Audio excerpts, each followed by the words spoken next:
किताबों को खंगालने से हमें यह पता चला कि बनारस हिंदू विश्वविद्यालय के संस्थापक पंडित मदन मोहन मालवीय जी ने 14 फरवरी 1931 को लॉर्ड इरविन के सामने भगत सिंह, राजगुरु और सुखदेव को फांसी रोकने के लिए मर्सी पिटीशन दायर की थी, ताकि उन्हें फांसी न दी जाए और कुछ सजा भी कम की जाए।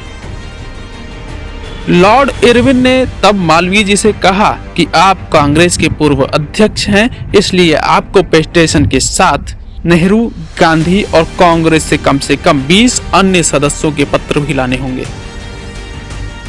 जब मालवीय जी ने भगत सिंह की फांसी रुकवाने के बारे में नेहरू और गांधी से बात की तो उन्होंने इस बात पर चुप्पी साध ली और अपनी सहमति नहीं दी। इसके अतिरिक्त गांधी और नेहरू की असहमति के कारण ही कांग्रेस के अन्य नेताओं ने भी अपनी सहमति नहीं दी। रिटायर होने के बाद लॉर्ड इरविन ने स्वयं लंदन में कहा था, यदि नेहरू और गांधी एक बार भी भगत सिंह की फांसी रुकवाने की अपील करते तो हम निश्चित ही उनकी फांसी रद्द कर देते। लेकिन पता नहीं क्यों मुझे ऐसा महसूस हुआ कि गांधी और नेहरू को इस बात से हमसे भी ज्यादा जल्दी थी कि भगत सिंह को फांसी दी जाए।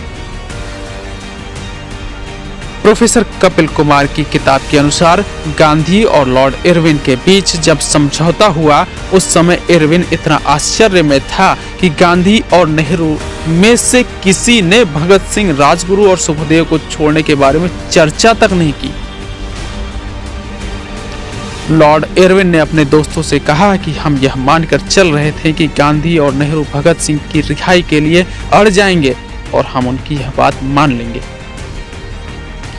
भगत सिंह, सुखदेव और राजगुरु को फांसी लगाने की इतनी जल्दी तो अंग्रेजों को भी नहीं थी जितनी कि गांधी और नेहरू को थी, क्योंकि भगत सिंह तेजी से भारत के लोगों के बीच लोकप्रिय हो रहे थे, जबकि गांधी और नेहरू को बिल्कुल रास नहीं आ रहा था। यही कारण था कि वो चाहते थे कि जल्द से जल्द भगत सिंह को फांसी दी जाए। यह बात स्वयं इरविन ने कहा है। इसके अतिरिक्त लाहौर जेल के जेलर ने स्वयं गांधी को पत्र लिखकर पूछा था कि इन लड़कों को फांसी देने से देश का माहौल तो नहीं बिगड़ेगा। तब गांधी ने उस पत्र को लिखित में जवाब दिया कि आप अपना काम करें, कुछ नहीं होगा। इस सब के बाद भी यदि कोई गांधी, नेहरू और कांग्रेस को देशभक्त कहे तो निश्चित ही उसकी बुद्धिमत्ता पर रहम भी और हमें गुस्सा भी आएगा। आरटीआई के माध्यम से खुद भी जानकारी निकाल सकते हैं। लॉर्ड इरविन के रिकॉर्ड्स की अगर सरकारी रिकॉर्ड्स में जानकारी निकालेंगे तो आपकी शंका खुद ही खुद दूर हो जाएगी।